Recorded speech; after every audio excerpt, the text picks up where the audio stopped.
mirar al horizonte, ser visionario y crear alternativas para mejorar la calidad de vida. Esto es lo que hacen investigadores, estudiantes y egresados de la Universidad Nacional Abierta y a Distancia desde las diferentes regiones de Colombia. Hoy, en Con Olor a Región, visitamos el departamento de Cundinamarca, donde 3 de nuestras escuelas están realizando diferentes proyectos para beneficiar a los colombianos. La Escuela de Ciencias Agrícolas, Pecuarias y de Medio Ambiente realizó un convenio con el acueducto Aguasizo en el páramo de Sumapaz, con el fin de conservar el recurso hídrico. Nuestra Escuela de Ciencias de la Salud, junto a la Pontificia Universidad Javeriana, investigaron las causas de la hipercolesterolemia familiar, y la Escuela de Ciencias Sociales, Artes y Humanidades le ha apostado a la educación como motor para el cambio, enseñando a reintegrados a lo largo del país.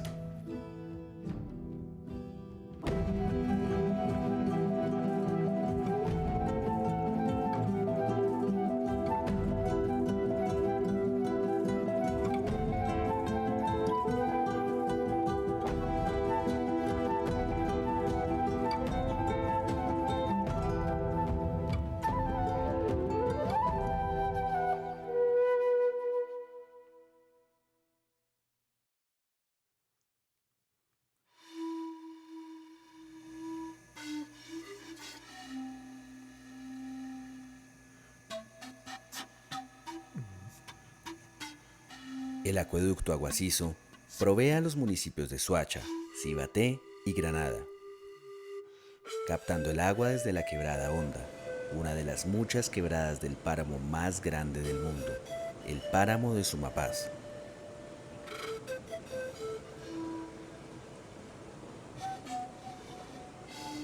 Pero para que el agua llegue a esta quebrada, debe pasar por todo un ciclo natural que cada vez se ve más amenazado por actividades humanas.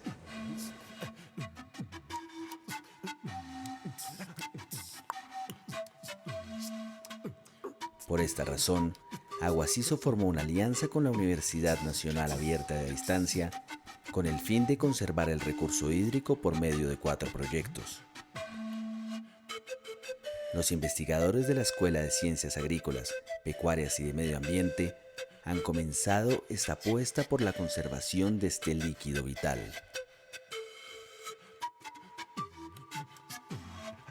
Pues imagínate que el 70% del agua que se consume en Bogotá viene del páramo de Sumapaz, el 70%. Muchas comunidades se dan cuenta de la importancia que tienen los ecosistemas que los rodean cuando los pierden, porque empiezan a darse cuenta del efecto negativo que tiene la pérdida de estos ecosistemas. Digamos, conceptos como servicios ecosistémicos es algo que no todo el mundo maneja. Es como lo que ellos le aportan a uno y uno lo da por hecho. Y cuando lo pierde se da cuenta que había un ecosistema detrás haciendo que todo funcionara. Mi nombre es Mario Armando Medina Aguilera, presidente del Acueducto Regional Cibaté-Soacha-Granada Aguasizo. Llega a 18 veredas, 9 del municipio de Cibaté, 6 de Granada y 3 de Soacha. Con el fin de restaurar terrenos intervenidos por el hombre en esta zona, Aguasizo contactó a la UNAD para ayudar a la reforestación, dando inicio a este convenio.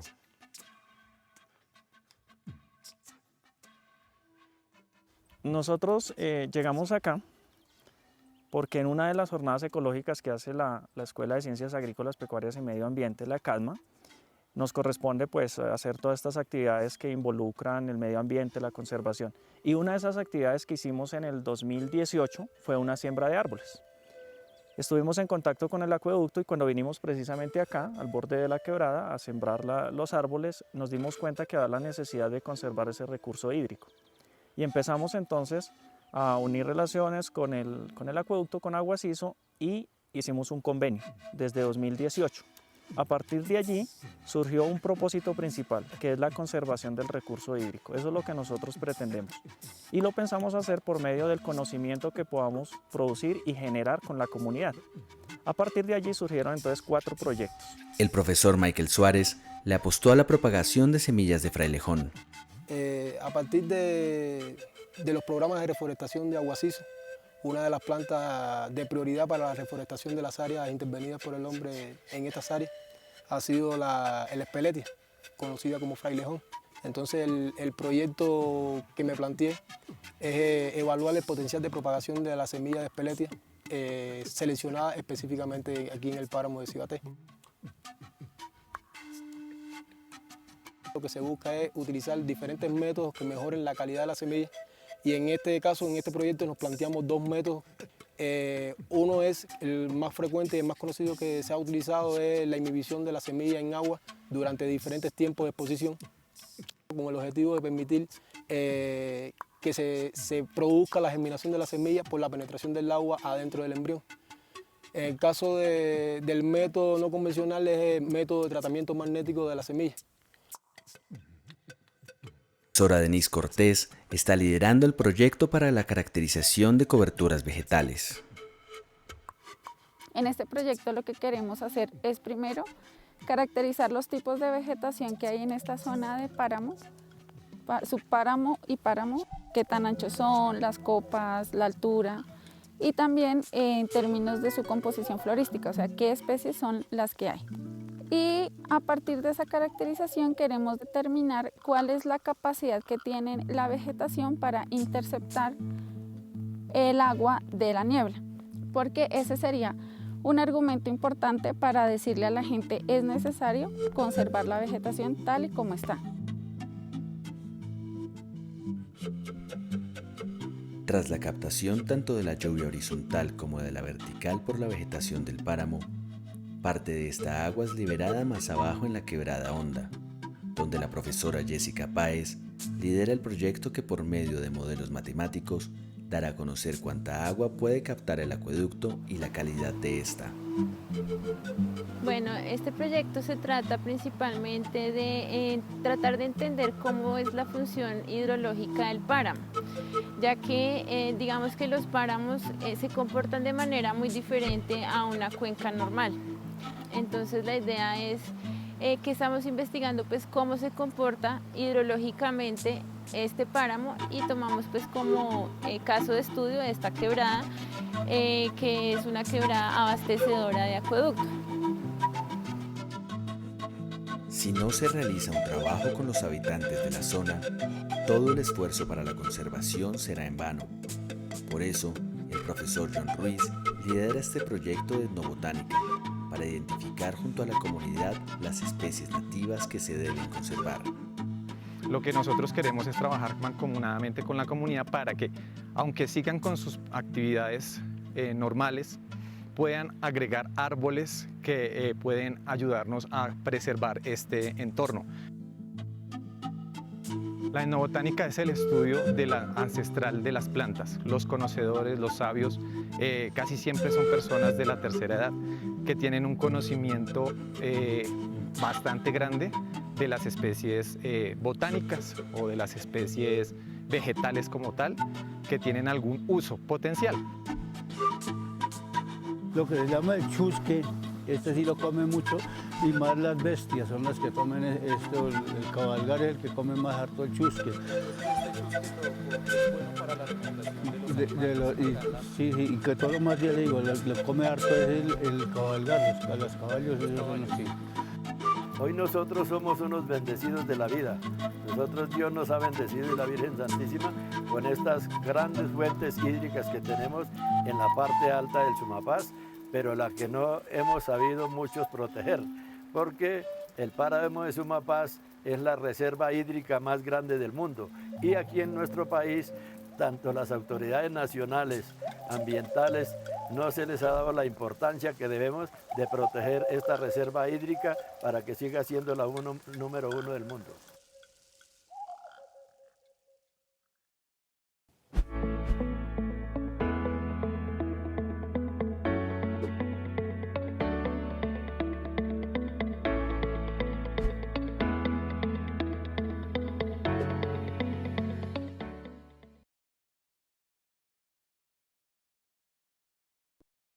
Existe una enfermedad desconocida pero mortal. Una vez estaba aquí mismo, en este sitio, y salí a la casa, estaba ya terminando la tarde, y de pronto comencé a sentirme como mal. y yo iba cerca a la clínica Chayo.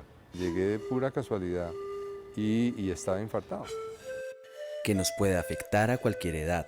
Usted, por ejemplo, en hipercolesterolemia familiar puede encontrar un niño de 13 años con infartos. Infarto cardíaco, infarto cerebral, y uno dice, ¿pero cómo?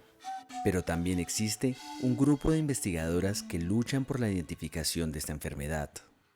La proporción de hipercolesterolemia global en el país, podemos estar hablando que más del 50% de la gente tiene el colesterol alto. Eso es lo novedoso del proyecto nuestro, que no es ver el colesterol de todo el mundo, sino ver los que son casos genéticos familiares, debidos a una mutación específica.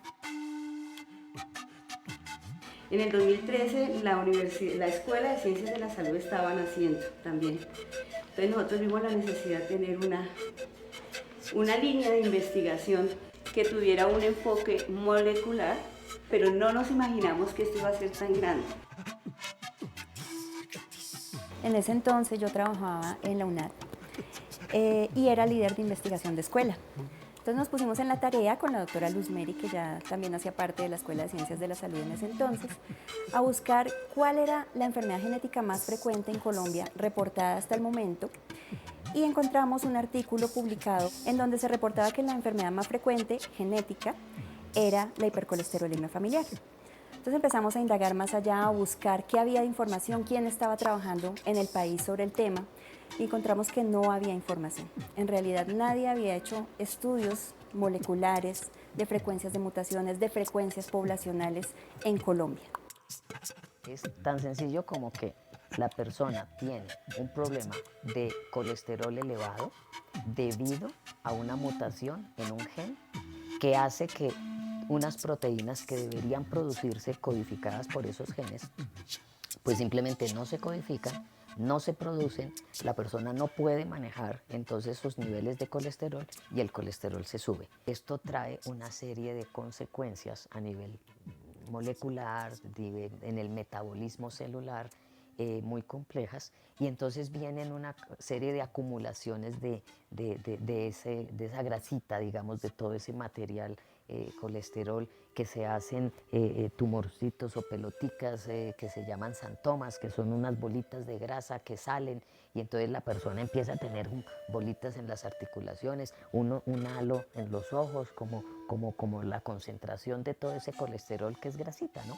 Más lo peor, los infartos. O sea, cuando yo empiezo a llenar mis arterias de colesterol y empiezo a hacer lo que se llaman los ateromas, pues ya empiezo a disminuir el flujo sanguíneo y la irrigación a órganos importantes, y eso es parte de lo que puede presentar un paciente que no sepa que tiene el colesterol en 800, en 1000, cuando uno dice, pero es que los niveles normales no pasan de 150, de 200, y estamos hablando de cuánto, ¿no? Pues gente que tiene 800, y uno dice, ¿y cómo está vivo, cierto? ¿Cómo logran? No se han infartado, pero son niveles de esa índole. Antes de hacer una prueba molecular siempre tenemos que indagar por unos puntajes, unos criterios que están institucionalizados universalmente, en donde nosotros podemos ver qué tan probable es que esta persona tenga una hipercolesterolemia familiar, porque como pues ya lo hemos explicado, no cualquier persona que tenga colesterol elevado es hipercolesterolemia familiar. Debemos cumplir unos criterios. También no solamente se basa en la prueba molecular, en los santomas, en el arco corneal, sino también en los niveles de colesterol LDL. Entonces, en el colesterol hay varios tipos. En este caso, de la hipercolesterolemia familiar, es la de LDL, la de Low Density Lipoprotein. Es lo que llamarían el colesterol malo. También tenemos que agregar otros criterios como los antecedentes familiares o personales, si ha habido infarto, si ha habido algún evento cardiovascular en la familia en primer grado o en el mismo paciente. Eso nos va sumando unos puntajes, y después de aplicarle todos los criterios, un puntaje entre 6 y 7 es un diagnóstico probable de hipercolesterolemia, mientras que por encima de 8 ya es un diagnóstico confirmado de hipercolesterolemia familiar. Entonces ahí sí, nosotros incluimos en nuestro estudio tanto probables como confirmados para llevarlos al examen genético. Entonces nosotros lo que le decimos al paciente es, la causa de su enfermedad es este cambio en esta letra, o simplemente no está la letra, o hay una duplicación de la letra o de un fragmento del DNA, y se lo explicamos así al paciente. la doctora Gracie me dijo que de los individuos que han estudiado, los pacientes que han estudiado en este proyecto, han salido varias mutaciones que son diferentes a la que yo tengo. Y hemos comentado que muy probablemente tiene que ver con el hecho de que esa mutación viene de mi abuela materna. Mi abuela materna era francesa y era judía. Entonces, parece que hay una mutación muy característica de grupos judíos, que es esa misma que yo heredé. Tras realizar el diagnóstico y explicación de los resultados al paciente, se le brinda también un acompañamiento de la mano de la Fundación Derecho a la Desventaja. Eso es lo que nosotros estamos trabajando, tratar de brindar conocimiento a la población en general y al personal en salud, para que sean capaces de identificar una hipercolesterolemia familiar. ¿Qué hago con ella? Mandarla al genetista, mandarla al cardiólogo, mandarla al endocrino. Este proyecto no para. Digamos, tenemos un proceso limitado con recursos o con tiempo, pero es una línea de investigación que ya quedó abierta, una alianza que ya quedó y un tema que ya se definió. Y a futuro, tratamientos. Sí, claro, ya quisiéramos llegar a la parte de manejo genético de las mutaciones específicas, de los segmentos específicos. Todo es posible. Para eso es que se mete uno en investigación científica, si no, ¿para qué más?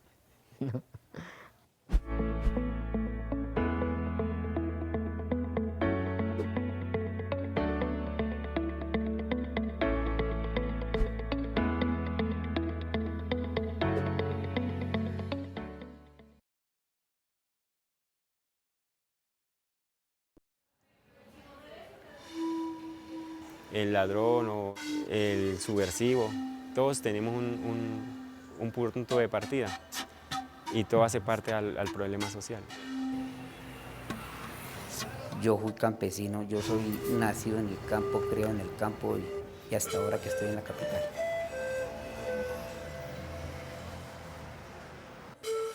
Los dirigentes del Estado han abandonado a mucha gente del campo, a mucha gente campesina, y a raíz de eso, nosotros, los que nos abandonaron, cogimos un camino equivocado.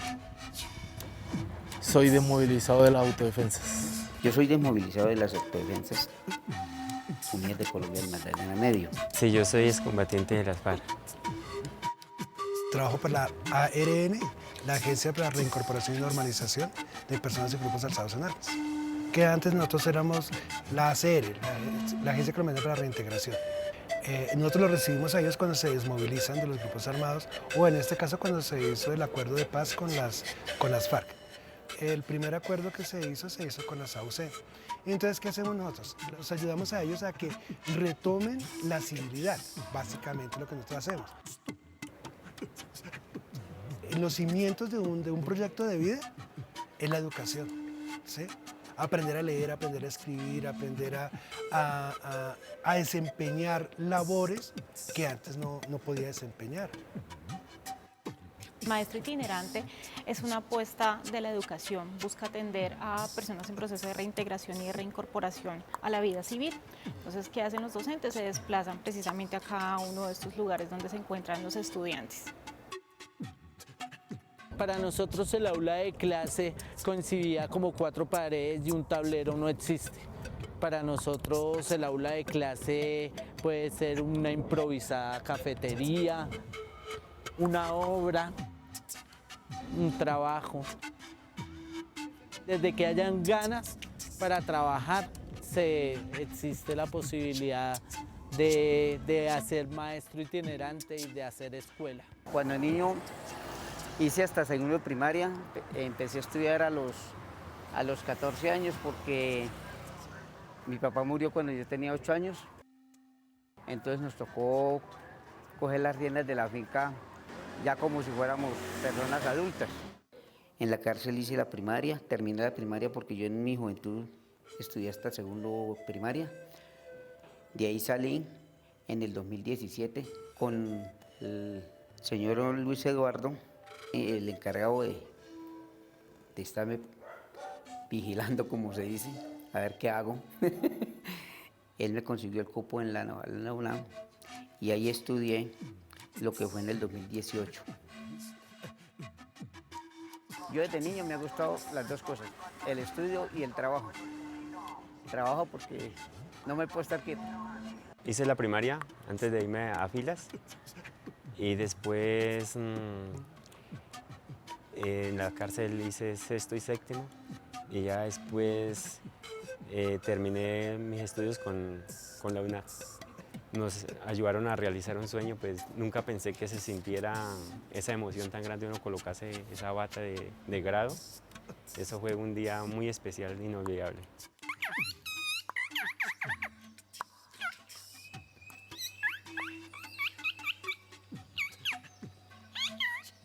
Yo soy de Miraflores, Boyacá, nacido allá y nuevamente estoy en mi tierra natal. En nuestra finca sembramos café principalmente, yuca, plátano, arracacha y ya ahorita pues ya estamos enfocados sobre la producción del café. Entonces nos estamos capacitando con todo lo que tenga que ver con el café. Mire, yo estudié desde niño en el campo hasta la quinto de primaria. Bueno, fue mi idea estudiar, pero no hubo la forma. Mis padres son campesinos. Nosotros somos una familia campesina que por circunstancias de la vida nos tocó abandonar el campo. En el 2018 tuve la oportunidad de estudiar en la UNAM. Hice mi grado 10º. Fue una experiencia muy maravillosa porque para muchas personas hoy en día, a mi edad, piensa que ya es muy tarde de estudiar. Y yo a través del estudio aprendí y me pude dar cuenta que el estudio cambia a uno como persona, como ser humano. Entonces la UNAD para mí fue un bastión muy importante. Me brindaron todo el apoyo.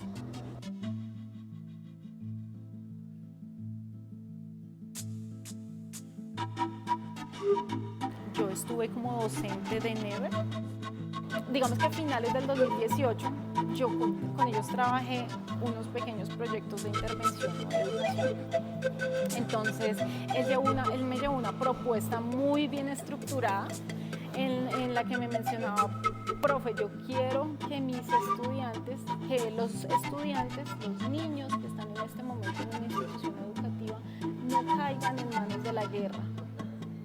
Entonces esa propuesta que él llevó fue algo, a mí me dejó marcada porque realmente es como decir, esta es mi realidad, no quiero que tú vivas.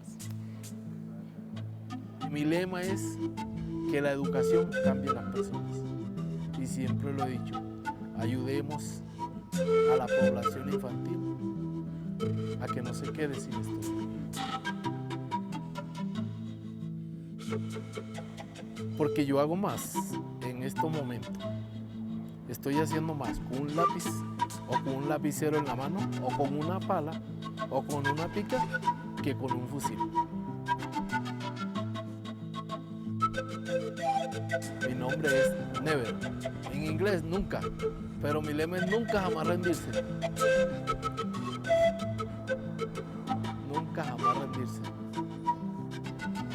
Como maestro itinerante he estado en Norte de Santander, en Nariño, en el Eje Cafetero, en Leticia, en el Amazonas, casi por todo, en Cundinamarca, Arauca, Tame, Arauca, todos estos sitios. Siempre ahí con la maleta.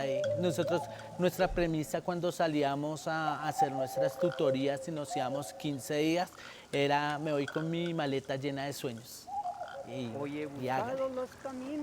El maestro itinerante cree en esta posibilidad, cree que la educación es el camino.